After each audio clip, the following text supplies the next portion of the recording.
नमो लोये सौर्यन्तानं नमो लोये सौर्यदानं नमो लोये सौवागिर्यानं नमो लोये सौज्यायानं नमो लोये सौत्रिकावती सावनं ओंकारमिन्दु संयुक्त नित्यं जयन्ति योगिनः कामदं मोक्षदं चैव ओंकाराय नमो नमः मङ्गलं भगवान् मङ्गलं गौतमोनि मङ्गलं कुन्कुण्डारि विजेन्द्रमोसुमङ्गलं नमः समरिसाराय स्वानुभूत्या चकास्ते चित् स्वभावाय भवाय सर्वः विभाव नियुक्त निराकार। भगवान श्री उमा स्वामी आचार्य विरचित मोक्षशास्त्र अर्थात तत्वार्थ सूत्र અને પૂજ્યપાદ સ્વામી રચિત તત્વાર્થ સૂત્રની ટીકા સર્વાર્થ સિદ્ધિ અને બીજી ટીકાઓનું સંકલન એ સહિત આપણે તત્વાર્થ સૂત્રનો સ્વાધ્યાય કરી રહ્યા છીએ. તત્વાર્થ સૂત્રના સ્વાધ્યાયમાં બીજા અધિકારમાં આપણે 8મું સૂત્ર કર્યું. સંકલનમાંથી 8મા સૂત્રનો વિસ્તાર આપણે સમજ્યા. હવે એ 8મા સૂત્રમાં જે ઉપયોગની વાત કરવામાં આવી તો એ આપણે સર્વાર્થ સિદ્ધિમાંથી લઈએ અને તે પછીથી ઉપયોગના ભેદનું 9મું સૂત્ર છે તે આપણે શરૂ કરીશું. તો 8મું સૂત્ર અને 9મું સૂત્ર હમણાં પહેલા આપણે સર્વાર્થ સિદ્ધિમાંથી લઈએ છીએ.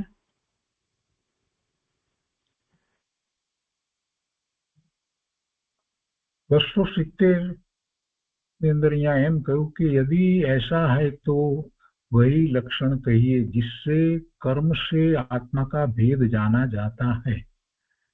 इसी बात को ध्यान में रखकर आगे का सूत्र कहते हैं.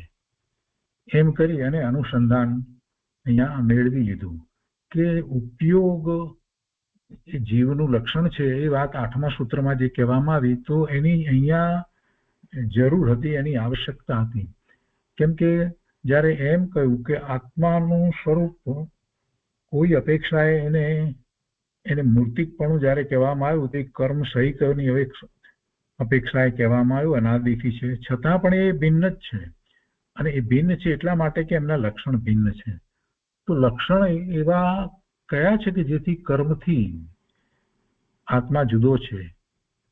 એટલે એ વાત અહીંયા ઉપસ્થિત થઈ કે જ્યારે તમે કહો છો કે જુદા લક્ષણથી છે તો જુદા લક્ષણમાં શું લક્ષણ, એવું તો કયું લક્ષણ છે કે જેથી આત્મા એ બધા જડથી નો કર્મ અને કર્મથી જુદો પડે છે? તો કે છે કે ઉપયોગ લક્ષણ. એટલે 8મું સૂત્ર એટલા માટે ત્યાં આ જગ્યાએ મૂકવામાં આવ્યું तो उपयोग जीव का लक्षण है. नहीं आगे क्या 271 में कि जो अंतरंग और बहिरंग दोनों प्रकार के निमित्तों से होता है और चैतन्य का अन्वय है, चैतन्य ने अनुसरणार से चैतन्य नो अन्वय है. जो अंतरंग और बहिरंग दोनों प्रकार के निमित्तों से होता है. એટલે ઉપયોગની અંદર નિમિત્ત કારણ બંને હોય, બહિરંગ અને અંતરંગ બંને પ્રકારના નિમિત્ત કારણ હોય. ઉપયોગની વાત કરી છે ને, કેમ કે ઉપયોગ આત્માનું લક્ષણ છે, ચૈતન્યનું લક્ષણ છે. એટલે ચૈતન્ય का अन्वय है अर्थात चैतन्य को छोड़कर अन्यत्र नहीं रहता. ચૈતન્ય વિના તો ઉપયોગ ક્યાંથી હોય? ચૈતન્યને નો અન્વય છે, એનો જ એને અનુસરનારો છે. એટલે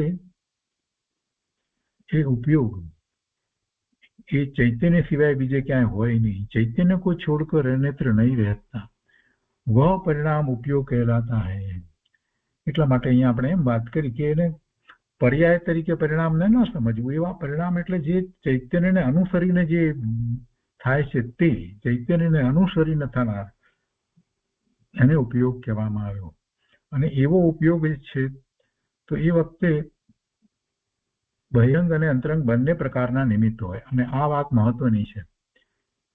જો બહિરંગ નિમિત્ત કાર્યકારી ન થતા હોય તો જીવને જે વિભાવ ભાવ થાય છે એ વિભાવ ભાવ એને થાય જ નહીં. એટલે પરનું લક્ષ કરી અને એ લક્ષ પરનું લક્ષ છે તો ઉપયોગ એ તરફ છે. પર તરફ ઉપયોગ વળ્યો છે એટલે એને શુભાશુભ ભાવના પરિણામો થઈ રહ્યા છે.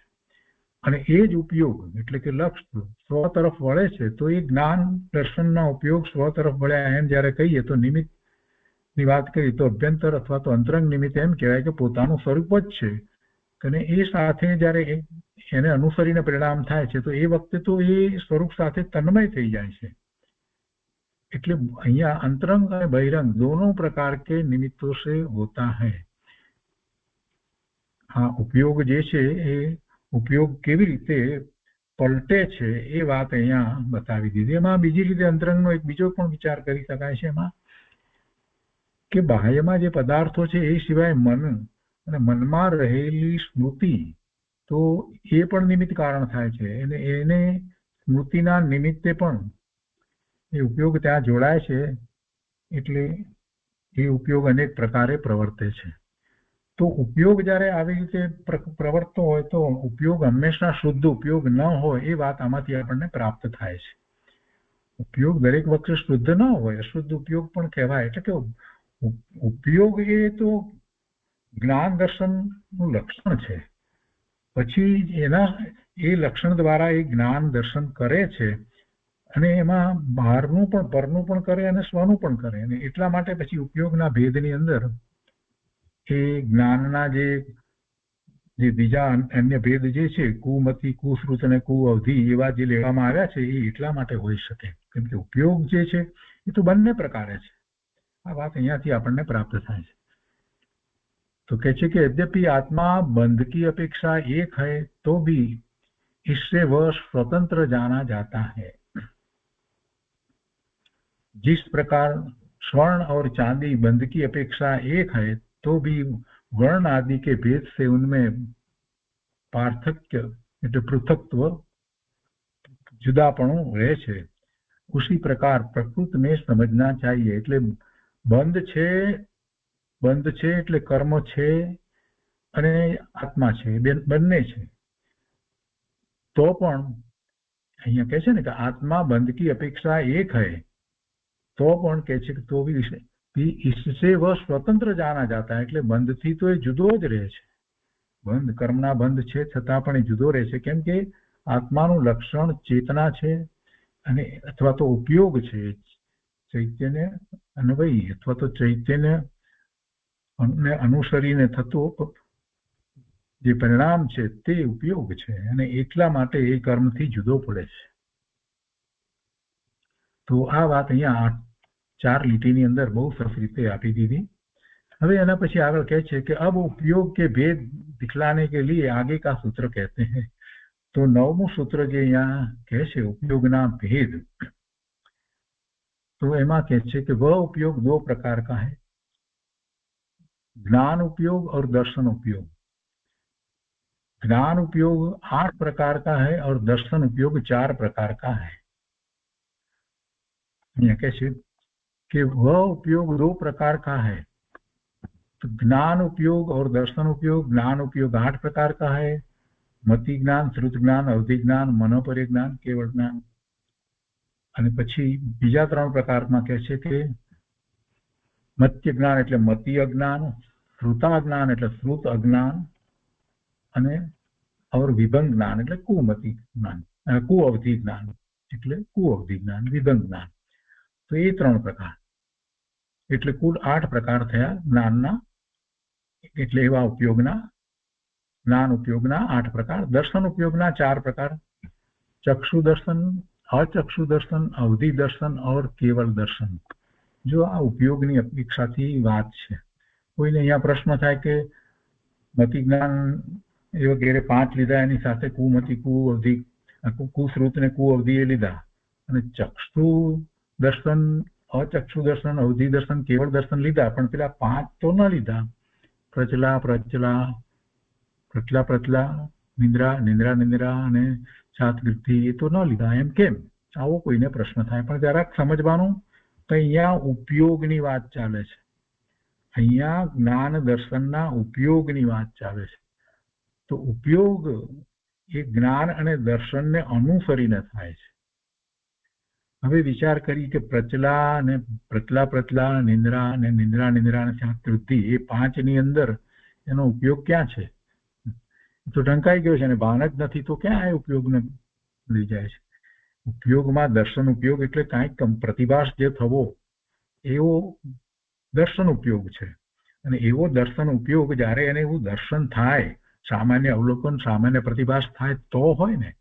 અને એમાં પછી આપણે જે ચક્ષુ દર્શન કહીએ તો ચક્ષુ દ્વારા જે જ્ઞાન કરે છે એ પહેલા ચક્ષુ દર્શન હોય છે, એટલે સામાન્ય અવલોકન હોય છે.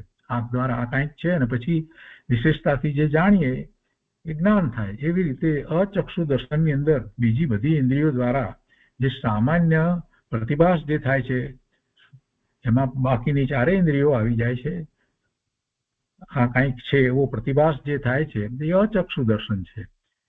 એ જ રીતે અવધિ દર્શન અને કેવળ દર્શન એ જ્ઞાનની પહેલા એવા પ્રતિભાસ થાય છે, પણ પેલામાં તો ક્યાં પ્રતિભાસનો પ્રશ્ન જ છે. પ્રચલા નિંદ્રા શાસ્ત્રવૃત્તિમાં તો એટલે એની વાત નથી, કેમ કે આ ઉપયોગની વાત છે. અહીંયા ઉપયોગ અપેક્ષા એ વાત છે. અને એ જયારે વાત લેવામાં આવી હતી તો ત્યાં કર્મ અપેક્ષા એમ વાત લીધી કે ભાઈ કર્મના ઉદય એવા હોય છે કે એ વખતે એને પ્રચલા હોય, પ્રચલા કે નિંદ્રા હોય વગેરે હોય, એ તો કર્મના ઉદયની અપેક્ષાથી જ્યાં વાત કરી હતી. એટલે એનું જે દર્શન જે છે એ જરાય એનો ઉઘાડ નથી, ભાન એને હોતું નથી. એટલે એ ત્યાં કર્મની અપેક્ષાએ જયારે વાત કરવામાં આવે ત્યારે દર્શન મોહની કર્મના ભેદની વાત જયારે કરવામાં આવતી હોય ત્યારે એમાં આ 4 અને પેલા 5 એમ 9 લેવામાં આવે. અને જ્ઞાનની કર્મ અપેક્ષાએ વાત કરવામાં આવતી હોય તેમાં જ્ઞાનાવર્ણીય કર્મમાં 5 ભેદ જ લેવામાં આવે. પછી કુમતિ જ્ઞાન, કુશ્રુત જ્ઞાન અને કુઅવધિ જ્ઞાન જે છે એવા કોઈ કર્મ નથી હોતા. એ કર્મ નથી હોતા, ઉપયોગ એવો હોય છે. કેમ કે બહુ સમજવાની વાત છે, સૂક્ષ્મતાથી સમજીએ તો આ બધું સમજાય એવું છે. એને કઈ ગોખી નાખવાની જરૂર નથી. કે ભાઈ જયારે મતિ જ્ઞાન જેટલો ઉઘાડ છે જીવનો, એ ઉઘાડ છે કે શ્રુત જ્ઞાન જેટલો ઉઘાડ છે કે અવધિ જ્ઞાન જેટલો, એ ઉઘાડ અપેક્ષા એ વાત કરી.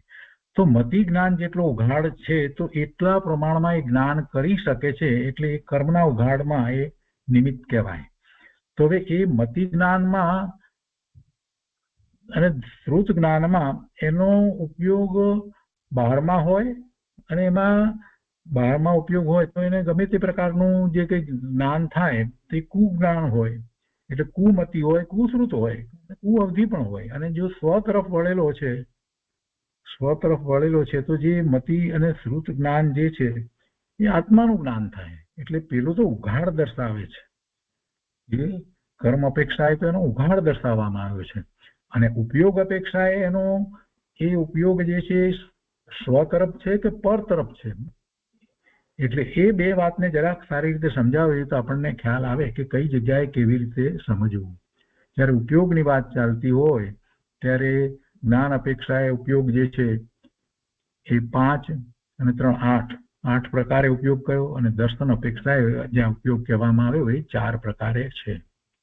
હવે આ લઈએ અહીંયા વાત કરી એટલે શંકા કરીને કહે છે कि इन दोनों उपयोगों में किस कारण से भेद है? આ બે ઉપયોગ કયા, જ્ઞાન અને દર્શનના ઉપયોગ, તેમાં કયા કારણથી भेद છે? समाधान, साकार और अनाकार के भेद से इन दोनों उपयोगों में भेद है. साकार અને अनाकार કરવા તો निराकार કહે છે. तो साकार ज्ञान उपयोग है और अनाकार दर्शन उपयोग है. ये दोनों छद्मस्थों में क्रम से होते हैं. पहलो हमेशा दर्शन उपयोग हो और પછી જ્ઞાન उपयोग हो. सामान्य प्रतिभास પછી विशेषताથી ज्ञान हो. तो ये क्रम में हो, छद्मस्थ में क्रम थी हो. और आवरण रहित जीवों के युगपद होते हैं. आवरण रहित એટલે तीर्थंकर भगवान, केवड़ी परमात्मा અને સિદ્ધ ભગવાન ને એ ઉપયોગ એ એમને યુગપત હોય, બંને સાથે હોય, દર્શન જ્ઞાન બંને સાથે હોય. यद्यपि दर्शन पहले होता है तो भी श्रेष्ठ होने के कारण सूत्र में ज्ञान को दर्शन से पहले रखा है. ખરેખર ઉપયોગ અપેક્ષાએ જોઈએ તો પહેલો દર્શન ઉપયોગ અને પછી જ્ઞાન ઉપયોગ એક સદમસને છતાં પણ श्रेष्ठता અહીંયા કહે છે કે શ્રેષ્ઠ होने के कारण सूत्र में ज्ञान को दर्शन से पहले रखा है કેમ કે દર્શનમાં સામાન્ય પ્રતિભાસ છે અને જ્ઞાનમાં તો विशेषताથી જાણવું છે એટલે શ્રેષ્ઠ છે। सम्यक ज्ञान का प्रकरण होने के कारण पहले 5 प्रकार के ज्ञान उपयोग का व्याख्यान कर आए हैं। जो पहला शुरुआत में जो बात करी ज्ञान की बात करी थी त्यारे मतिश्रुत अभिज्ञान वगैरह की बात करी थी, अवग्रह आवाय धारणा एनी पण बात आई गई। ये बधु सम्यक ज्ञान प्रकरण अंदर पहला अधिकार अंदर बात आई गई है। परंतु यहाँ उपयोग का ग्रहण करने से विपर्य का भी ग्रहण होता है, इसलिए वह 8 प्रकार का है। जो आस्पष्टता करी अहींया उपयोगनी वात चाले छे। उपयोगनी वात चाले छे तो उघाड़ तो एने मति प्रमाणे छे, श्रुत प्रमाणे छे, पण उपयोग केवो छे એટલે કે છે कि परंतु यहाँ उपयोग का ग्रहण करने से विपर्य का भी ग्रहण होता है, इसलिए वह 8 प्रकार का है। એટલે कुमति कुअवधि कुश्रुत एवो ये उपयोग होय एवो उपयोग होय छे। तो 8 उपयोग ए मति एक ज्ञान ની અંદર उपयोग 8 પ્રકારનો એટલા માટે હોય। વિશેષ દર્શની અંદર પંડિતજીએ જે વાત લીધી છે એ આપણે પછીથી લઈએ। પહેલા આપણે રામજીભાઈએ જે અહીંયા લીધું છે તે લઈએ। તો શાસ્ત્રમાં અહીંયા કહે છે કે ઉપયોગના ભેદો સ્વદ્વિધો અષ્ટ ચતુર્ભેદ એટલે સ એટલે તે ઉપયોગના દ્વિવિધ એટલે જ્ઞાન ઉપયોગ અને દર્શન ઉપયોગ એવા બે ભેદ છે। વળી આગળ કહે છે કે વળી તેઓ ક્રમથી અષ્ટ ચતુર્ભેદ એટલે 8 અને 4 ભેદ સહિત છે। અર્થાત જ્ઞાન ઉપયોગના મતિ શ્રુત અવધિ મનોપર્ય કેવળ એ 5 સમ્યક જ્ઞાન છે અને કુમતિ કુશ્રુત અને કુઅવધિ એ 3 મિથ્યા જ્ઞાન, એમ 8 ભેદ છે। તેમજ દર્શન ઉપયોગના ચક્ષુ દર્શન, અચક્ષુ દર્શન, અવધિ દર્શન અને કેવળ દર્શન એમ 4 ભેદ છે। આ રીતે જ્ઞાનના 8 અને દર્શનના 4 ભેદો મળી ઉપયોગના કુલ 12 ભેદ છે।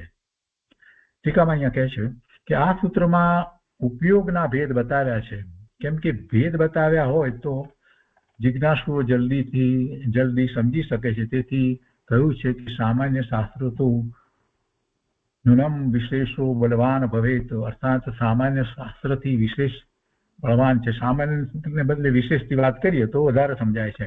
એટલે સામાન્ય એટલે ટૂંકમાં કહેનારું અને વિશેષ એટલે ભેદો પાડીને બતાવનારું। સાધારણ માણસો વિશેષથી બરાબર નિર્ણય કરી શકે છે। આ વાત એમને મોક્ષ માર્ગ પ્રકાશકમાંથી લીધી છે, પરંતુ એ વાત અહીંયા એટલી બધી લાગુ નથી પડતી કે ભાઈ આ ભેદ પાડ્યા છે, ભેદ પાડ્યા છે એટલે સાધારણ માણસો પણ વિશેષ समझी सके અને ભેદ ન પાડ્યા હોય તો પણ કોઈ બુદ્ધિશાળી હોય સમજી જાય, એમ બનતું નથી। ભેદને ગમે તેટલો હોશિયાર બુદ્ધિશાળી હોય તો પણ એને આવા ભેદની વાત તો કહેવી જ પડે કે આટલા ભેદ છે। એટલે આ વાત બહુ એટલી બધી મહત્વની નથી। મોક્ષ માર્ગ પ્રકાશકમાંથી એમને આ લીધી છે, પણ કેમ કે ભેદ અહીંયા ભેદ કંઈ એવી રીતે ભેદ નથી પાડ્યા કે જે વિશેષતાથી કંઈ ન સમજાયું એટલે એવી રીતે વિસ્તાર નથી કર્યો। વિસ્તારને માટે એ વાત બરાબર છે, પણ અહીંયા તો મૂળ વસ્તુમાં જ એવી જ રીતે ભેદ પડે છે તો ભેદ જાણવા તો પડે ને, એટલે એ ભેદ જરૂરી છે। ઠીક છે, આગળ અહીંયા કહે છે કે દર્શન શબ્દના જુદા જુદા અર્થો અને તેમાંથી અહીં લાગુ પડતો અર્થ। શાસ્ત્રમાં એક જ શબ્દનો કોઈ ઠેકાણે તો કોઈ અર્થ થાય તથા કોઈ ઠેકાણે કોઈ અર્થ થાય। આપણે જાણીએ છીએ કે ભાષામાં કેટલી વાર ભાવ જેટલા હોય એટલા શબ્દો નથી હોતા, એટલે કોઈ શબ્દ જે છે તે જુદા જુદા અર્થમાં એનો પ્રયોગ થતો હોય। તો દર્શન શબ્દના અહીંયા 3 અર્થ કયા છે, પણ આપણે 4 છે એમ સમજીશું। તો પહેલો દર્શન શબ્દના પણ અનેક અર્થ થાય છે। અધ્યાય 1માં સૂત્ર 1-2 માં મોક્ષ માર્ગ સંબંધી કથન કરતા સમ્યક દર્શન જ્યારે કહ્યું ત્યારે તો એ શબ્દ કયો તો ત્યાં દર્શન શબ્દનો અર્થ શ્રદ્ધા થાય છે। સમ્યક દર્શન કહીએ તો શ્રદ્ધા, દર્શન એટલે શ્રદ્ધા, અને આવી શ્રદ્ધા જે પ્રગટ થાય છે એનું કારણ જે છે એને સામાન્ય અવલોકન, સામાન્ય પ્રતિભાસ જે છે એ શ્રદ્ધાનું કારણ છે। એ વાત પૂજ્ય ગુરુદેવે કહી છે. એટલે દર્શન શબ્દનો બીજો અર્થ જે છે એ સામાન્ય અવલોકન પ્રતિભાસ છે. એટલે બીજો અર્થ છે કે ઉપયોગના વર્ણનમાં દર્શન શબ્દનો અર્થ વસ્તુનું સામાન્ય ગ્રહણ માત્ર છે. વસ્તુનું સામાન્ય ગ્રહણ કહો કે સામાન્ય અવલોકન કહો કે પ્રતિભાસ કહો, એ બીજો અર્થ દર્શનનો થાય છે. પહેલો શ્રદ્ધા લીધો છે, બીજો આ લીધો. પછી ત્રીજું ઇન્દ્રિયના વર્ણનમાં દર્શન શબ્દનો અર્થ આંખ દ્વારા જોવું, એટલે નેત્ર વડે દેખવું, એને આપણે દર્શન કહીએ છીએ. એટલે આ ત્રણ અર્થોમાંથી અહીં ચાલતા સૂત્રમાં અહીંયા બીજો અર્થ લાગુ પડે છે, કેમ કે ઉપયોગની અપેક્ષાએ જોઈએ તો સામાન્ય અવલોકન, સામાન્ય પ્રતિભાસ એ દર્શન છે. હવે આ સિવાય અને ઇન્દ્રિયોમાં ચક્ષુ ઇન્દ્રિય નેત્ર દ્વારા જે જોઈએ આપણે એ દર્શન છે. ભગવાનના દર્શન કરીએ છીએ આપણે, કે વસ્તુના કંઈ પણ જોઈએ છીએ એ જોવું, એ દર્શન છે. અને ચોથો અર્થ જે છે, જે અહીંયા નથી લીધો, પણ દર્શન એટલે આપણે જે જુદા જુદા ધર્મ જે કહેવામાં આવે છે, જૈન દર્શન, નૈયાયિક દર્શન, વૈદાયિક દર્શન વગેરે, એ દર્શનનો અર્થ એવો પણ થાય છે. તો દર્શન ઉપયોગ વિશે અહીંયા આગળ કહે છે કે કોઈ પણ પદાર્થને જાણવાની યોગ્યતા લબ્ધિ થતા તે પદાર્થ તરફ સન્મુખતા પ્રવૃત્તિ અથવા બીજા પદાર્થો તરફથી હઠીને વિવક્ષિત પદાર્થ તરફ ઉત્સુકતા પ્રગટ થાય છે, તે દર્શન છે. એટલે આ ઉપયોગ એક પદાર્થ ઉપર તરફથી વળી અને બીજા તરફ જાય છે, એવું જે થાય છે ત્યારે એ પહેલા સામાન્ય જે પ્રતિભાસ અવલોકન જે કંઈ થયું તે દર્શન છે, અને એ દર્શન ઉપયોગ છે. તો તે ઉત્સુકતા ચેતનામાં જ થાય છે. એટલે એ ચેતનાને અનુસરીને જ છે. દર્શન અને જ્ઞાન બે ચેતના છે. તો એમાં એ દર્શન ઉપયોગ દ્વારા એ પહેલા બીજા પદાર્થ તરફ વળે છે, તેનું સામાન્ય અવલોકન કરે છે. કહે છે કે તે ઉત્સુકતા ચેતનામાં જ થાય છે.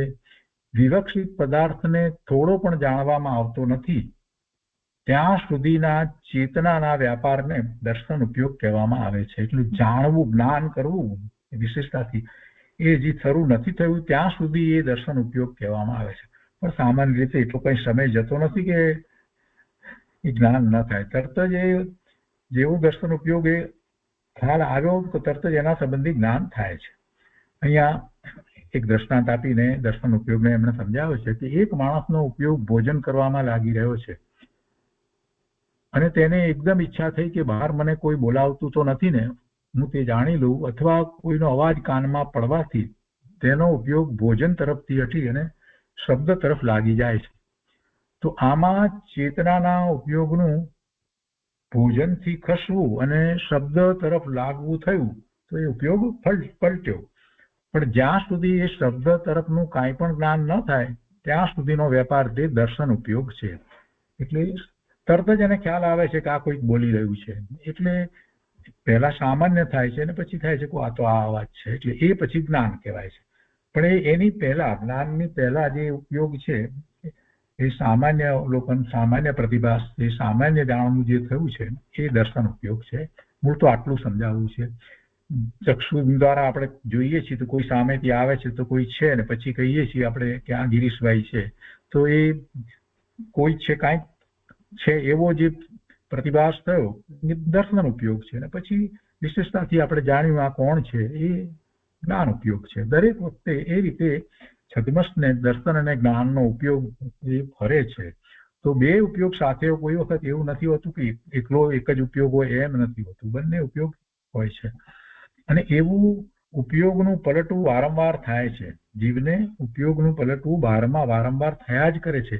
અને એવું પલટવું થયા કરે છે એટલે એ ઉપયોગ જે છે એ ઉપયોગમાં જ્યારે પછી જ્ઞાન થાય છે તો અનેક પદાર્થોનું જ્ઞાન થાય છે. સ્મૃતિ સાથે પણ એ જોડાય છે અને સ્મૃતિમાં પડેલી વસ્તુ જે છે એ પણ એની સાથે જોડાય છે. જે વસ્તુ જોઈ અને એના સંબંધી જ્ઞાન થયું કોમ્પ્યુટર, ને પછી સ્મૃતિમાં કોમ્પ્યુટર વિશે જે કાંઈ પડ્યું છે એ બધું સાથે જોડાય છે. અને એમ જીવ વિભાવ ભાવમાં ચાલ્યો જાય છે. તો આ ઉપયોગ છે એ મતિ અને શ્રુત જ્ઞાન નું લક્ષણ છે. તો મતિ ઉપયોગ અને દર્શન, મતિ ઉપયોગ અને શ્રુત ઉપયોગ છે એવી રીતે અવધિ જ્ઞાનને માટે પણ જે અવધિ જ્ઞાન થતા પહેલા જે સામાન્ય અવલોકન થવું એ અવધિ જ્ઞાનનો ઉપયોગ હોય છે. અને એવી જ રીતે મનોપર્ય જ્ઞાનનો ઉપયોગ અને પછી કેવળ જ્ઞાન જયારે થાય છે ત્યારે પછી બે ઉપયોગ જુદા નથી પડતા. દર્શન ઉપયોગ અને જ્ઞાન ઉપયોગ બંને એ યુગપદ એક સાથે જ હોય છે. તો જ્ઞાનની પહેલા આવો દર્શન ઉપયોગ હોય છે. એટલે અહીંયા કહે છે કે પૂર્વ વિષયથી હટવું, એક વિષયથી ખસી અને બીજા તરફ જઈએ પછીના વિષય તરફ ઉત્સુક થવું તે જ્ઞાનનો પર્યાય નથી. પહેલા તો એમાં દર્શન જ થાય, દર્શન ઉપયોગ જ થાય છે. તેથી તે ચેતના પર્યાયને દર્શન ઉપયોગ કહેવામાં આવે છે. આ તત્વાર્થ એ પણ તત્વાર સૂત્રની ટીકા છે. તો એમાંથી આ વાત લીધી છે કે પૂર્વ વિષયથી પહેલાના વિષયથી ખસવું, હટવું અને પછીના વિષય તરફ ઉત્સુક થવું તે જ્ઞાનનો પર્યાય નથી. તેથી તે ચેતના પર્યાયને છતાં છે તો ચેતનાનો પર્યાય, તો એ દર્શન ઉપયોગ કહેવામાં આવે છે. એટલે એવું પલટવું જે થાય છે અને જે પલટ્યા પછી જે થાય છે એની વાત છે. એ પલટવું જે થાય, જેના સંબંધી જ્ઞાન કરવું હોય એ તરફ વળવું તો પડે ને. તો એ વળે છે તો એકલું જ્ઞાન નથી વળતું, દર્શન અને જ્ઞાન બંને એ તરફ વળે છે.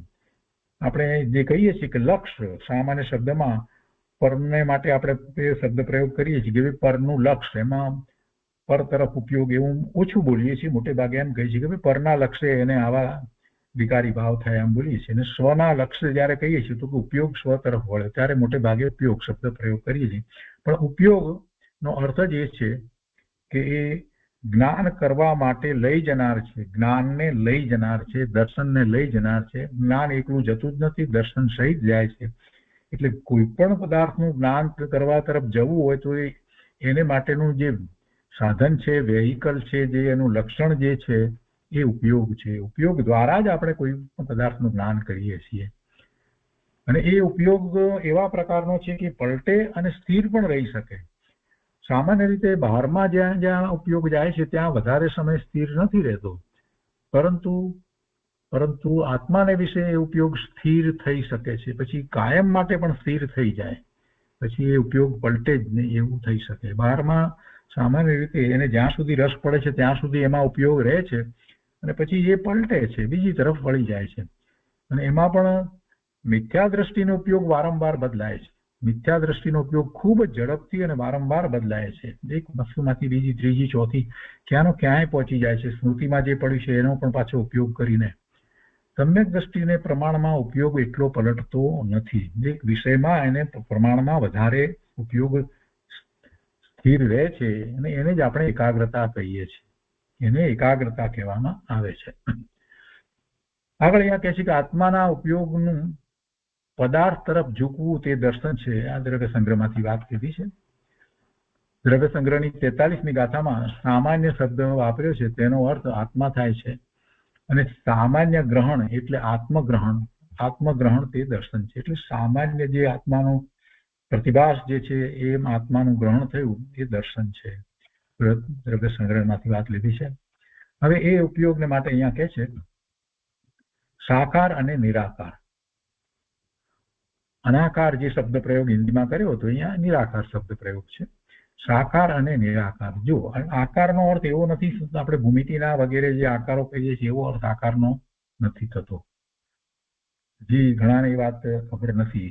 આપણે વારંવાર એ કહીએ છીએ કે સિદ્ધ ભગવાનના આકારના સ્વરૂપને વિશે સ્થાપ, તો પછી એમાં એ આકાર એટલે આખું એમનું સ્વરૂપ જે છે તે એ વાત છે. અને એક આકાર હોય છે પ્રદેશતત્વ ગુણની પર્યાય તરીકે, વ્યંજન પર્યાય કહેવામાં આવે છે. તો એ પણ કઈ ઇન્દ્રિય જ્ઞાનનો વિષય નથી. પોતાને વિશે સ્થાપવું છે એટલે એ રીતે પોતામાં સિદ્ધ જોવા. જ્યારે ધ્યાન કરીએ છીએ ત્યારે પોતાને સિદ્ધ તરીકે જોવા. અહીંયા કહે છે જ્ઞાનને સાકાર અને દર્શનને નિરાકાર કહેવામાં આવે છે. ત્યાં આકારનો અર્થ લંબાઈ, પહોળાઈ અને જાડાઈ એમ થતો નથી, પણ જે પ્રકારનો અર્થ હોય તે પ્રકાર જ્ઞાનમાં જણાય. જે પ્રકારનો અર્થ હોય એટલે પદાર્થ હોય, અર્થ એટલે પદાર્થ, તે પ્રકાર જ્ઞાનમાં જણાય તેને આકાર કહેવામાં આવે છે. અમૂર્તિક આત્માનો ગુણ હોવાથી જ્ઞાન પોતે ખરી રીતે તો અમૂર્ત છે, જ્ઞાનને મૂર્તિકપણું નથી. આત્મા જ આખો જ્યારે અમૂર્ત છે, એને અમૂર્તિકપણું છે, તો બધા જ ગુણ જે છે એ બધા જ ગુણને અમૂર્તિકપણું જ છે, અમૂર્ત જ છે, મૂર્તપણું નથી. જે પોતે તો અમૂર્ત હોય અને વળી દ્રવ્ય ન હોય, માત્ર ગુણ હોય, તેને પોતાનો જુદો આકાર હોઈ શકે નહીં. ગુણને કોઈ આકાર હોય નહીં. ગુણનો આકાર કયો હોય તો કે જે દ્રવ્ય જે છે એ જ દ્રવ્યનો આકાર, એ જ ગુણનો આકાર હોય. કેમ કે ગુણ એ આખા દ્રવ્યના બધા જ પ્રદેશોમાં હોય. અમુક પ્રદેશમાં હોય, અમુક પ્રદેશમાં ન હોય એમ હોતું નથી.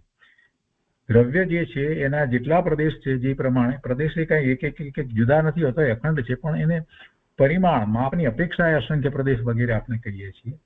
એક પ્રદેશ કહીએ છીએ, પરમાણુને એક પ્રદેશ એમ કહીએ છીએ, કાળાણુને એક પ્રદેશ કહીએ છીએ, સ્કંદના અસંખ્ય અનંત પ્રદેશ કહીએ છીએ, અને જીવના અસંખ્ય પ્રદેશ કહીએ છીએ. ધર્માસ્તિકા આખું અખંડ વસ્તુ જે છે પણ અસંખ્ય પ્રદેશ છે, જેટલા લોકાકાશના છે એટલા. અધર્માસ્તિકા અખંડ આખું દ્રવ્ય છે, પણ એના પણ અસંખ્ય પ્રદેશ છે. એવી રીતે જીવના પણ અસંખ્ય પ્રદેશ છે. તો પ્રદેશ તો એ કઈ ગણતરી નથી, એ એનું એક પરિમાણ છે. પણ વસ્તુ અભેદ અખંડ છે, તો જે ગુણ હોય એનો આકાર કેવો હોય તો કે જેવું દ્રવ્ય હોય એવું. કેમ કે આખા દ્રવ્યને વિશે જ હોય. ત્યારે ગુણ અમુક ભાગમાં હોય, અમુક ભાગમાં ન હોય એવું બને જ નહીં, એવું બનતું નથી.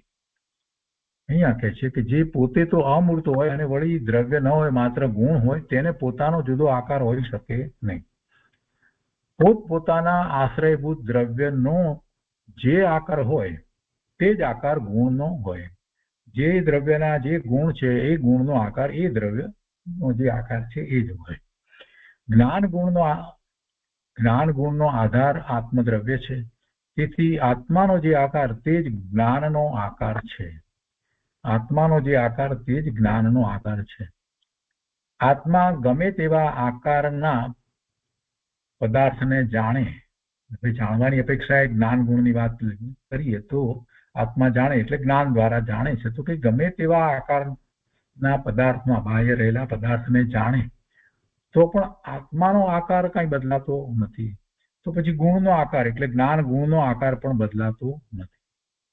આત્માનો આકાર બદલાય એટલે કે પ્રદેશત્વ ગુણની પર્યાય વ્યંજન પર્યાય જે એના આકારને માટે કહેવામાં આવે છે, તો એ ક્યારે બદલાય છે તો કે સમુદ્ઘાત વખતે બદલાય છે. સમુદ્ઘાત કરે છે ત્યારે એ લોકાકાશ પ્રમાણ થાય છે, પણ એ તો કેટલો સમય માટે છે. બધું 8 સમયમાં તો પૂરું થઈ જાય છે, જ્યાં હોય ત્યાં પાછા આવી જાય છે. એટલે એટલો વખત એ આકાર જે છે તે બદલાય એટલે અવગાહના બદલાય છે. એ સિવાય આત્મા જે છે એનો જે આકાર આપણે જે કહીએ તો એ આકાર જે શરીર જે છે એ શરીરથી સહેજ ન્યૂન્ય એટલો એ આત્માના પ્રદેશત્વ ગુણની અપેક્ષાથી એવો આકાર કહેવાય છે. અને જેવું શરીર છે એ પ્રમાણે સંસાર અવસ્થામાં હોય. એટલે સંસાર અવસ્થામાં જે આકારો જાત જાતના હોય તો જેવું શરીર હોય એ પ્રમાણે એનાથી સહેજ ન્યૂન્ય એ રીતે આત્માનો આકાર હોય. તો બધા ગુણોનો પણ આકાર એ જ હોય. દરેક ગુણનો આકાર એ જ હોય. કીડીમાં હોય તો એવો હોય. તો કઈ એથી કરીને એના ગુણ ઓછા થઈ જાય છે એમ નથી થતું. અને હાથીમાં હોય એટલે વધારે ગુણ થઈ જાય એમ નથી. કેમ કે આકાર જે છે તે અવગાહના મોટી છે તો એમ બનતું નથી. ગુણ તો ગુણ તરીકે જ રહે છે. એ સંકોચ વિસ્તાર જે છે એ એવો આત્માનો પ્રદેશત્વ ગુણનો એવું સામર્થ્ય છે. આત્માના પ્રદેશત્વ ગુણ જે છે આત્માનો એનું એવું સામર્થ્ય છે કે જે સંકોચ વિસ્તાર થાય, આકાર બદલાય, અને એને જ વ્યંજન પર્યાય કહેવામાં આવે છે. તો આત્માનો આકાર તો સમુદ્ઘાત સિવાયના પ્રસંગે બહારના શરીર આકારે રહે છે. તેથી વાસ્તવિક રીતે જ્ઞેય પદાર્થના આકારે જ્ઞાન થતું નથી. કેમ કે આત્માનો આકાર તો જે છે તે જ રહે છે. સામે જ્ઞેય પદાર્થ ગમે તે હોય, પણ છતાંય પણ આપણે એમ કહીએ છીએ કે જ્ઞાન છે તે જ્ઞેય આકારે થયું. તો જ્ઞાન જ્ઞેય આકારે થયું એટલે જ્ઞેયને પૂર્ણપણે જાણવા પણ થયું એમ કહેવામાં આવે છે. કઈ જ્ઞાનનો કોઈ આકારે હોતો નથી, ને જ્ઞાન જે છે એ આકાર કેવો હોય જે આત્માનો આકાર એ જ જ્ઞાનનો આકાર છે. એ આકાર ક્યારે બદલાય એની વાત થઈ. અને પછી અનેક જ્ઞેયોને જાણે તો એ જ્ઞેયને એ પોતે જાણે છે, તો જાણે કે એના પ્રતિબિંબ પાડતું હોય એવી રીતે જાણે છે, એટલે પોતે કાંઈ એ પ્રમાણે નાનો મોટો થતું નથી. તો એ વાત અહીંયા લીધી છે. તેથી વાસ્તવિક રીતે જ્ઞેય પદાર્થ જે જણાય છે તે જ્ઞેય પદાર્થ ના આકારે જ્ઞાન થતું નથી, પણ આત્માના આકારે જ્ઞાન રહે છે. જ્ઞાનનો આકાર જ્ઞાન આકારે જ છે, પણ જ્ઞેય પદાર્થ જેવો છે તેવું જ્ઞાન થાય છે. જેવો છે તેવો જ્ઞાન જાણી લે છે. અરીસો નાનો હોય કે મોટો હોય, સામે 2 ફૂટનો અરીસો હોય, 2 ફૂટ બાય 2 ફૂટનો અરીસો હોય, તો એમાં પણ આથી મોટી મોટર કાર ટ્રક હોય એનું પણ પ્રતિબિંબ પડી શકે છે. એને માટે કઈ એને મોટા ટ્રક જેવડા થવાની જરૂર હોતી નથી. એ ઉદાહરણથી આપણને સમજાય છે કે તો પ્રતિબિંબ છે, એટલે જેવું છે એવું જ જાણી લે છે જ્ઞાન. એમાં એને પોતાને કઈ એમાં બદલવું પડે એવું હોતું નથી, કેમ કે પોતે પ્રતિબિંબ પાડે છે. એ વસ્તુ જે છે એ કઈ અંદર આવતી નથી. જ્ઞાનની અંદર જે પદાર્થોને જાણીએ એ અંદર આવતા નથી. એ પોતે પોતાનામાં રહી અને જ્ઞાન જાણે છે. એટલે એવું જ્ઞાન એને જાણી લે છે. તેથી જ્ઞાનને એટલા માટે સાકાર કહેવામાં આવ્યું કે જ્ઞાન જેવું છે તેવું એને જાણી લે છે. એ અપેક્ષાથી એને આકાર કહી અને સાકાર કહેવામાં આવ્યું. એ તત્વાર્થ માંથી એ વાત લેવામાં આવી છે. તત્વાસાર છે એ પણ તત્વાર્થ સૂત્રની ટીકા છે.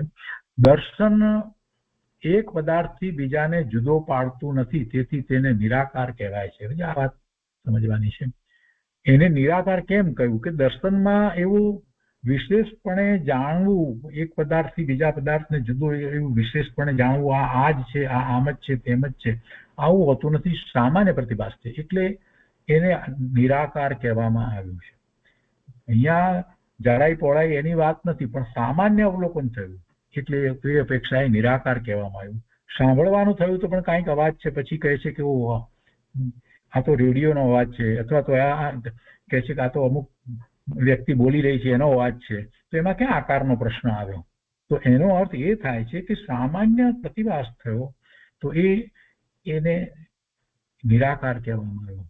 માત્ર ચક્ષુ માટે જ, નહીતર તો પછી એ આકાર શબ્દનો પ્રયોગ થાય, પણ એમ નથી. એ ગમે તે ચક્ષુ દર્શન હોય કે બીજી ઇન્દ્રિયો દ્વારા દર્શન થતું હોય, અચક્ષુ દર્શન હોય, પણ છતાં પણ એ સામાન્ય પ્રતિભાસ થવો જે છે એટલું જ હોય છે, એટલે એને આકાર નથી. જ્યારે જ્ઞાન છે તે વિશેષતાથી જાણે છે અને જેમ છે તેમ જેવું છે તેવું જ બરાબર જાણે છે, એટલે એને સાકાર કહેવામાં આવ્યું છે. એટલે આ સાકાર અને નિરાકાર પણ કહેવામાં આવ્યું છે. સાકાર અને નિરાકાર પણ આ રીતે કહેવામાં આવ્યું છે. ગુરુદેવનો એક પ્રશ્ન હતો, બંને બહેનોને 5-5 પ્રશ્ન કરે, એમાં એક આવો પ્રશ્ન હતો કે નિર્વિકલ્પ ધ્યાનમાં સાકારપણું કઈ રીતે છે, એ સંબંધીનો ઉત્તર હતો, એ આપણે કર્યું છે. અહીંયા આગળ કહે છે કે 5th ભાગ બીજો ગાથા 391માં આકારનો અર્થ નીચે પ્રમાણે કયો છે. 5th જરાક જુદી રીતે હોય અને જરાક થોડું આપણે સમજવું પડે. એમાં કહે છે કે આકારોર્થ વિકલ્પ સ્વાદર્થ સ્વપરગોચર સોપયોગો વિકલ્પો વા જ્ઞાન લક્ષણમ. એનો અર્થ કર્યો છે કે અર્થ વિકલ્પને આકાર કહે છે.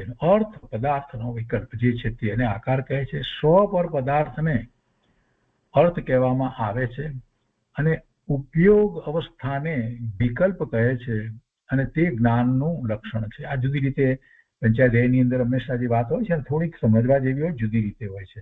અહીંયા એમ કહ્યું કે ઉપયોગ અવસ્થાને વિકલ્પ કહે છે, એટલે આપણે જે માનીએ વિકલ્પ, મનના વિકલ્પ, એમ નથી સમજવાનું. ઉપયોગ અવસ્થા જે છે એને વિકલ્પ કહે છે, એટલે ચૈતન્યને અનુસરીને જે થઈ રહ્યા છે તો એને એ અપેક્ષાથી એમણે એને વિકલ્પ તરીકે લેવો. અને અર્થ વિકલ્પને એને પણ એ વિકલ્પ કહ્યો. અર્થ વિકલ્પ કેમ કે અર્થ પદાર્થ તો બહાર છે અને અહીંયા જ્ઞાન થાય છે, એટલે કે એને વિકલ્પ કહ્યો. તો અર્થ વિકલ્પને આકાર કહે છે અને સ્વ પર પદાર્થને અર્થ કહેવામાં આવે છે, અને ઉપયોગ અવસ્થાને વિકલ્પ કહે છે, અને તે જ્ઞાનનું લક્ષણ છે. તો આ રીતે એને અર્થ સમજવામાં છે. ભાવાર્થમાં અહીંયા સમજાવે છે કે આત્મા અથવા બીજા પદાર્થોનું ઉપયોગાત્મક ભેદ વિજ્ઞાન થવું તેને જ આકાર કહે છે.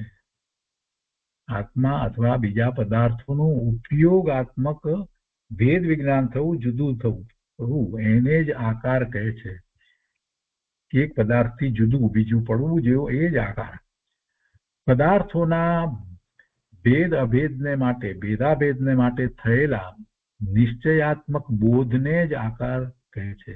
કે એક પદાર્થથી બીજો પદાર્થ જુદો એવો બોધ થાય છે તો એ પદાર્થ આ અને એની બાજુમાં બીજો પદાર્થ આ, તો એમ જે થાય છે એ જ નિશ્ચયથી એમ જ જેવો બોધ થયો તો એ આકાર છે.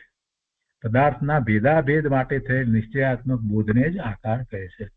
અર્થાત પદાર્થોનું જાણવું તે જ આકાર કહેવાય છે અને તે જ્ઞાનનું સ્વરૂપ છે. આકાર જ્ઞાનનું સ્વરૂપ છે, દર્શનનું સ્વરૂપ નથી. દર્શનને એટલા માટે નિરાકાર કહ્યું છે. વિકલ્પ એટલે અર્થ,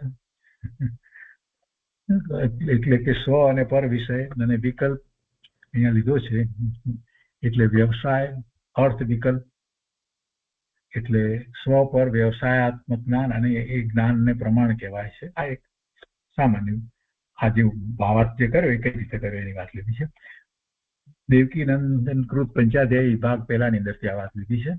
હવે આકાર સંબંધી વિશેષ ખુલાસો એ આપણે જરાક જોઈએ શાંતિથી.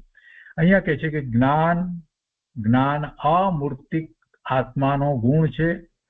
તેમાં આત્મા પણ અમૂર્તિક છે અને જ્ઞાન એ અમૂર્તિક છે. તો જ્ઞાન અમૂર્તિક આત્માનો ગુણ છે.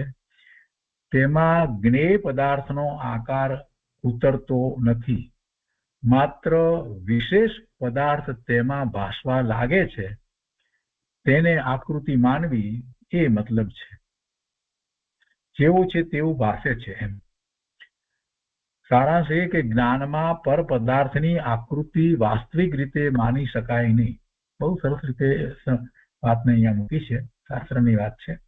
ખરેખર જોઈએ તો જ્ઞાનમાં પર પદાર્થની આકૃતિ વાસ્તવિક રીતે માની શકાય નહીં. વાસ્તવિક રીતે ક્યાં છે? વાસ્તવિક રીતે છે તો પછી એ સામે ગરમ હોય તો અહીં એની ગરમી પણ અંદર આપણને આ જ્ઞાનમાં લાગવી જોઈએ. સામે બહાર બરફ હોય તો એની ઠંડી પણ લાગવી જોઈએ. ના, એમ નથી થતું, એટલે વાસ્તવિક નથી. બહુ શાંતિથી સમજવાનું છે ને. જેવું છે તેવું જ્ઞાન થાય એમ કહીએ તો પછી ઠંડુ ગરમ આ તે બધું જે છે તો પોતે પણ એવો ગરમ ઠંડો થઈ જવો જોઈએ. એમ તો બનતું નથી. માત્ર એ જાણે છે બસ એટલું જ થાય છે. પોતે પોતા રૂપે જ રહે છે. જ્ઞાન આત્મા નો સ્વભાવ છે તો એ જ્ઞાન સ્વભાવે આત્મા જ્ઞાન રૂપે જ રહે છે. એ કઈ બદલાઈ જાય એમ બનતું જ નથી. કનિષ્ઠમાં કનિષ્ઠ ભાવ થયા હોય એને જ્ઞાન જાણે તો કઈ આત્મા કનિષ્ઠ થઈ જાય? મલિનમાં મલિન ભાવ થયા હોય તો આત્મા મલિન થઈ જાય? કઈ થતું નથી. માત્ર એ જાણે છે એટલે કે છે કે જ્ઞાનમાં પર પદાર્થની આકૃતિ વાસ્તવિક રીતે માની શકાય નહીં, પરંતુ જ્ઞાન જ્ઞેય શબ્દના કારણે જ્ઞેયનો આકૃતિ ધર્મ ઉપચાર નયથી જ્ઞાનમાં કલ્પિત કરવામાં આવે છે. જેમ છે તે પ્રતિબિંબિત થાય છે. આ પ્રતિબિંબ તરીકે સમજીએ તો બહુ સહેલાઈથી સમજાઈ જાય છે. પ્રતિબિંબિત થાય છે એટલી જ વાત છે. એની મલિનતા કઈ અંદર આવી જાય છે એમ નથી. જ્ઞેય મલિન હોય તો મલિનતા અંદર આવી જાય એમ નથી થતું. એટલે શું થાય છે તો માત્ર એ જણાય છે. અને કહે છે કે તે ઉપચારનું કારણ એટલું જ સમજવું કે પદાર્થોની વિશેષ આકૃતિ નક્કી કરનાર જે ચૈતન્ય પરિણામ છે તે જ્ઞાન કહેવાય છે, પણ તે પદાર્થના વિશેષ આકાર તુલ્ય જ્ઞાન સ્વયં થઈ જાય છે એવો સાકારનો અર્થ નથી. તત્પરતામાંથી આ સ્પષ્ટતા લીધી છે. અમૃતચંદ્રાચાર્ય ભગવાનનું છે ને કે છે કે આનો એવો આકાર થઈ જાય એમ નથી હોતું. એટલે જ્ઞાન એવી રીતે પરિણમી જાય એમ નથી થતું. ક્યારેક વ્યાખ્યાનમાં એવું સાંભળ્યું હોય કે જ્ઞેય આકાર જ્ઞાન થયું તો એનો અર્થ એ માત્ર એટલો જ સમજવાનો કે જ્ઞાનમાં એ સંપૂર્ણપણે એ જણાયું, એટલો જ સમજવાનો છે. એનો અર્થ એમ નથી સમજવાનો કે એ રૂપે થઈ ગયું. કેમ કે જ્ઞાન અહીંયા રહે છે, આત્માને વિશે રહે છે, અને જ્ઞેય પદાર્થ એનાથી તદ્દન જુદો ભિન્ન બહાર રહ્યો છે. એ બેમાં વ્યાપક સંબંધ નથી, એકબીજાની અંદર ઘૂસતા જ નથી, છતાંય જ્ઞાન થાય છે. એટલે અરીસાની જેમ સમજવાનું. એ પછી ચોથું છે દર્શન અને જ્ઞાન વચ્ચે ભેદ. આપણે જાણીએ છીએ બહુ સારી રીતે, છતાં અહીંયા સ્પષ્ટતા કરવી છે એટલે લીધું છે કે અંતર્મુખ ચિત્ત પ્રકાશને દર્શન અને બહિર્મુખ ચિત્ત પ્રકાશને જ્ઞાન કહેવામાં આવે છે. જરાક અહીંયા કોઈકને જરાક સમજવામાં ગૂંચવાડો થાય તો ચિંતા ના કરશો. આખું વાંચી લીધા પછી મૂળ વાત તો એની એ જ આવે છે. એક અપેક્ષાથી વાત અહીંયા લીધી છે. શાસ્ત્રમાં આવી હોય એટલે રામજીભાઈએ લીધી છે.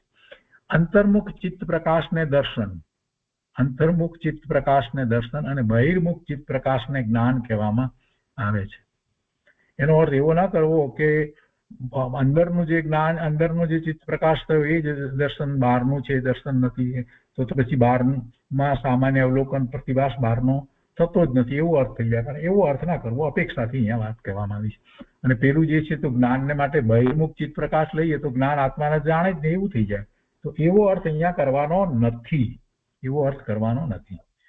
અંતર્મુખ ચિત્ત પ્રકાશને દર્શન અને બહિર્મુખ ચિત્ત પ્રકાશને જ્ઞાન કહેવામાં આવે છે. સામાન્ય વિશેષાત્મક બાહ્ય પદાર્થને ગ્રહણ કરનારું જ્ઞાન છે અને સામાન્ય વિશેષાત્મક આત્મ સ્વરૂપને ગ્રહણ કરનારું દર્શન છે. અહીંયા એ રીતે લીધું છે, સામાન્ય વિશેષાત્મક બાહ્ય પદાર્થને ગ્રહણ કરનારું જ્ઞાન છે અને સામાન્ય વિશેષાત્મક આત્મ સ્વરૂપને ગ્રહણ કરનારું દર્શન છે. હવે આ વાત જે લેવામાં આવી છે એ સમ્યક્ત્વની અપેક્ષાથી એ રીતે વાત કોઈ જગ્યાએ શાસ્ત્રમાં પણ લેવામાં આવી છે. તો હવે એમાં શંકા કરે છે કે આ પ્રમાણે દર્શન અને જ્ઞાનનું સ્વરૂપ માનવાથી વસ્તુનું જે સામાન્ય ગ્રહણ થાય છે તેને દર્શન કહે છે, એવા શાસ્ત્રના વચન સાથે વિરોધ આવશે. પછી વિરોધ આવે ને એમ કે ભાઈ સામાન્ય ગ્રહણ વસ્તુનું પદાર્થમાં કંઈક છે અને પછી આપણે વિશેષતાથી જાણીએ તો એ તો વાત બધી રહેતી જ નથી, ઉડી જાય છે. સમાધાન આપે છે કે બધા બાહ્ય પદાર્થો સાથે સાધારણપણું હોવાથી તે વચનમાં જ્યાં સામાન્ય સંજ્ઞા આપવામાં આવી છે ત્યાં સામાન્ય પદથી આત્માને જ ગ્રહણ કરવું. શું કહે છે? બધા બાહ્ય પદાર્થો સાથે સાધારણપણું હોવાથી તે વચનમાં અહીંયા જયારે એમ કહેવામાં આવ્યું છે તો કે એ વચનમાં જ્યાં સામાન્ય સંજ્ઞા આપવામાં આવી છે, સામાન્ય અહીંયા કહ્યું ને ચિત્ત પ્રકાશ, બહિર્મુખ ચિત્ત પ્રકાશને જ્ઞાન કહેવામાં આવે છે. સામાન્ય વિશેષાત્મક બાહ્ય પદાર્થને ગ્રહણ કરનારું જ્ઞાન છે. સામાન્ય અને વિશેષાત્મક બાહ્ય પદાર્થને ગ્રહણ કરનારું જ્ઞાન છે જે કહ્યું ને, તો એની વાત અહીંયા કરે છે કે તે વચનમાં જ્યાં સામાન્ય સંજ્ઞા આપવામાં આવી છે ત્યાં સામાન્ય પદથી આત્માને જ ગ્રહણ કરવું. એટલે અહીંયા સામાન્ય વિશેષાત્મક બાહ્ય પદાર્થ કહ્યું છે તો સામાન્યથી આપણે એમ સમજ કે આત્માને એમાં સામાન્યમાં આવી ગયો એમ લઈશું તો પછી ગૂંચવાડો નહીં થાય. અને પછી આગળ કહે છે કે એમ સાવ પરથી જાણવું કે અહીં સામાન્ય પદથી આત્મા જ સમજવો. શંકા બરાબર કરી છે. એ છે સમાધાન એ છે કે એવી શંકા કરવી ઠીક નથી. કેમ કે પદાર્થના આકાર અર્થાત ભેદને કર્યા વિના બે પદાર્થો અથવા અનેક પદાર્થોની વચ્ચે આ પદાર્થ છે, આ પદાર્થ છે એમ ભેદ પાડ્યા, જુદું જુદું કર્યું. એ કેવી રીતે થયું? એટલે વિશેષતાથી જયારે જ્ઞાન એવી રીતે પરિણમે છે તો એ આકાર થઈ ગયો. એટલે કે છે કે પદાર્થના આકાર અર્થાત ભેદને કર્યા વિના એ શાસ્ત્ર વચનથી તેની પુષ્ટિ થઈ જાય છે તે સ્પષ્ટ કહેવામાં આવે છે. બાહ્ય પદાર્થોને આકાર રૂપ પ્રતિકર્મ વ્યવસ્થાને નહીં કરતા, બાહ્ય પદાર્થોને આકાર રૂપ પ્રતિકર્મ વ્યવસ્થાને નહીં કરતા એટલે એનો અર્થ છે કે ભેદ રૂપથી પ્રત્યેક પદાર્થને ગ્રહણ કર્યા વિના, ભેદરૂપથી પ્રત્યેક પદાર્થને ગ્રહણ કર્યા વિના જે સામાન્ય ગ્રહણ થાય છે તેને દર્શન કહે છે. એટલે એમાં દર્શન આવી ગયું. વળી તે અર્થને દૃઢ કરવા માટે કહે છે કે આ અમુક પદાર્થ છે, આ અમુક પદાર્થ છે ઇત્યાદિ રૂપે પદાર્થોની વિશેષતા કર્યા વિના જે ગ્રહણ થાય છે તેને દર્શન કહે છે. એટલે પાછી મૂળ વાત તો આ રીતે જ આવી ગઈ, પણ એક કોઈ શાસ્ત્રની અંદર આ વાત જે લીધી છે એમણે એમાંથી આ વાત લીધી છે. આપણે જે રીતે સમજીએ છીએ એ જ વાત છે કે આમાં આવે છે. અને સામાન્ય અવલોકન, પ્રતિભાસ આ બધા શબ્દો દ્વારા આપણને સમજાય છે કે દર્શન શું છે, દર્શન ઉપયોગ શું છે અને જ્ઞાન ઉપયોગ જે સાકાર કહેવામાં આવ્યો એ ઉપરથી આપણને સમજાય છે કે વિશેષતાથી જે કંઈ જ્ઞાન કરવામાં આવે અને વિશેષતાથી જે જ્ઞાન કરવામાં આવે ત્યારે જ એક પદાર્થથી બીજા પદાર્થને જુદો આપણે જાણીએ છીએ, એનું જ્ઞાન થાય છે કે આ કોમ્પ્યુટર છે ને આ માઉસ છે, આ ફોન છે, આ જે થાય છે તો એ રીતે જ થાય છે. પછી અહીંયા આ દર્શનની વાત કરી એટલે કે ઉપર કહ્યું તેવું દર્શનનું લક્ષણ માનશો તો અનદ્ય વસાય ને દર્શન માનવું પડશે. એટલે એમાં કઈ ખબર નથી. અનધ્યવસાયમાં આપણે વાત હતી ને, જયારે શ્રદ્ધાની વાત કહેતા હતા ત્યારે, મિથ્યા શ્રદ્ધાની વાત કહેતા હતા ત્યારે એ વાત હતી.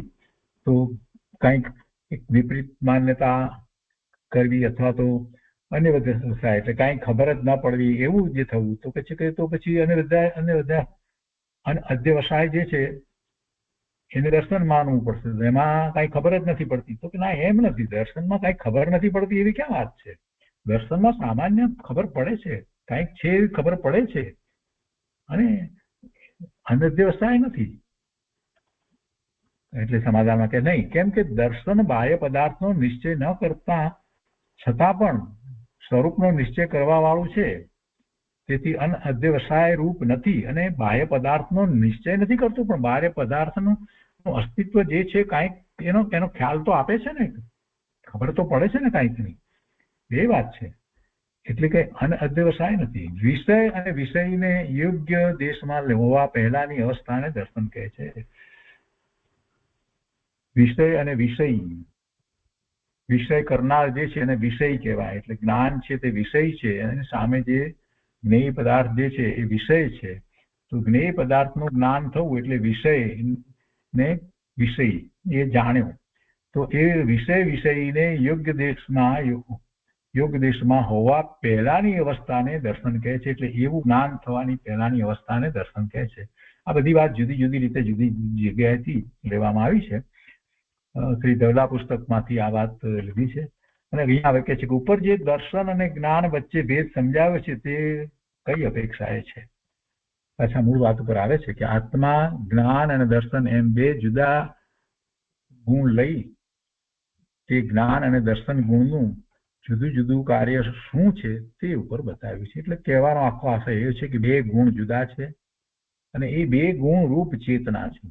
એટલે બંને ગુણનું કાર્ય જુદું જુદું સમજાવવા માટેનો ત્યાં પ્રયત્ન કરવામાં આવ્યો છે. એ બધો એનો વિસ્તાર છે. કોઈ પ્રકારે વિવક્ષા ભેદ છે, અને તેથી એક ગુણથી બીજા ગુણના ભેદની અપેક્ષાએ તે કથન છે. ભેદનય કથન કહેવામાં આવ્યું છે, પણ અભેદનય કહેવું હોય તો ચેતના એક જ શબ્દ કહેવાય છે. અભેદ અપેક્ષાએ દર્શન અને જ્ઞાનનો અર્થ કે છે કે દર્શન અને જ્ઞાન એ બંને ગુણ આત્માના છે, તે આત્માથી અભિન્ન છે. તેથી અભેદ અપેક્ષાએ આત્મા દર્શન જ્ઞાન સ્વરૂપ છે. એટલે કે આત્માને ચેતના છે, દર્શન જ્ઞાનની ચેતના છે. એટલે કે દર્શન તે આત્મા અને જ્ઞાન તે આત્મા, બંને આત્મા જ છે એમ જાણવું. દ્રવ્ય અને ગુણ એકબીજાથી જુદા પડી શકે નહીં, અને દ્રવ્યનો એક ગુણ છે એ તેના બીજા ગુણથી જુદો પડી શકે નહીં. પણ છતાંય ગુણના પરિણમનનો વિચાર કરીએ તો બંનેના પરિણમન જુદા હોય, જુદો પડી ના શકે. એ તો એ અપેક્ષાએ કે એ ગુણો બધા એક સાથે રહ્યા છે એ અપેક્ષાથી. પણ દરેક ગુણ જે છે એનું કાર્ય જોઈએ તો કાર્ય અપેક્ષાએ દરેક ગુણ જે છે બીજા ગુણથી જુદો છે, અને કોઈ ગુણને બીજા ગુણની અપેક્ષા હોતી નથી. એને આધાર દ્રવ્ય જ છે, બીજો ગુણ નહીં. એટલે અહીંયા એ વાતને પણ સાથે સમજી લેવાની.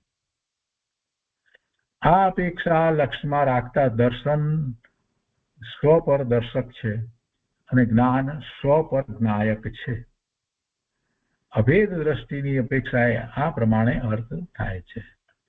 નિયમસારની આ વાત લીધી છે. નિયમસારમાં સ્વની મુખ્યતાથી જયારે વિચાર કરવામાં આવે તો જ્ઞાન અને દર્શન બંને સ્વને જ સ્વનું દર્શન અને જ્ઞાન કરે છે, અને પરનું દર્શન અને પરનું જ્ઞાન કરવું એને તો કોઈ અપેક્ષાથી માત્ર વ્યવહાર કહેવામાં આવ્યો છે. ખરેખર આત્મા તો પોતાનું જ દર્શન અને પોતાનું જ જ્ઞાન કરે છે. આવી વાત પણ શાસ્ત્રમાં કરવામાં આવી છે. એના પછી એની વાત છે, છેલ્લી વાત છે કે દર્શન અને જ્ઞાન ઉપયોગ કેવડી પ્રભુને યુગપત અને છદ્મસને ક્રમે હોય છે. કેવડી ભગવાનને દર્શન અને જ્ઞાન ઉપયોગ એક સાથે યુગપત હોય છે, અને છદ્મસને ક્રમે ક્રમે હોય છે. એટલે પહેલા દર્શન ઉપયોગ ને પછી જ્ઞાન ઉપયોગ. કેવડી પ્રભુને ઉપયોગ ઉપચારથી કહેવામાં આવે છે. ખરેખર તો પછી એમને ઉપયોગ પ્રશ્ન ઉપસ્થિત થતો નથી, કેમ કે એ પલટતું જ નથી, ઉપયોગ સ્વરૂપમાં સ્થિર થયો છે. એટલે ઉપચારથી ઉપયોગ એમ કહેવામાં આવે, વાસ્તવમાં એ પલટતું નથી. ઉપયોગ બદલી અને કોઈ બીજા તરફ વળતો જ નથી. એટલે ઉપયોગ તો પ્રભુનો ઉપયોગ તો સ્થિર છે. જ્ઞાન દર્શનના ઉપયોગ જે છે એ જેનું જ્ઞાન દર્શન કરવું છે એ તરફ જ્ઞાન દર્શનને લઈ જનારા છે. એટલું જ નહીં, પણ એ જ્ઞાન દર્શનના ઉપયોગ જે છે એ ઉપયોગ દ્વારા જ આત્મામાં સ્થિરતા પણ થાય છે. તો અહીંયા આ રીતે આ 9મા સૂત્ર નો વિસ્તાર અહીંયા પૂરો થાય છે. 9મા સૂત્ર ઉપર સર્વાર્થ સિદ્ધિમાં જે વિસ્તાર કરવામાં આવ્યો છે એ આપણે આવતા સ્વાધ્યાયમાં લઈશું. વિશેષ વિસ્તાર જે કર્યો છે તે જ આપણે વિશેષ અર્થની અંદર જે લીધું છે તે આવતા સ્વાધ્યાયમાં લઈશું. તો આજનો સ્વાધ્યાય અહીંયા સુધી રાખીએ છીએ. બહુ સરળ સહેલી વાત છે. કેટલીક વસ્તુ જુદી રીતે મૂકવામાં આવી છે વિવક્ષા ભેદથી, કદાચ ન સમજાય તો ફરીથી વાંચવી. ન છેવટે એમાં કોઈક વાત ન પકડાય, કેમ કે એની મૂળ વાત મૂળ ગ્રંથમાંથી આપણે જ્યાં સુધી ન વાંચીએ ત્યાં સુધી કેટલીક વાતને પકડવી અઘરી પણ પડે. તો ચિંતા કરવાની જરૂર નથી. દર્શન અને જ્ઞાનને આપણે જે રીતે સમજ્યા છીએ એ બરાબર છે.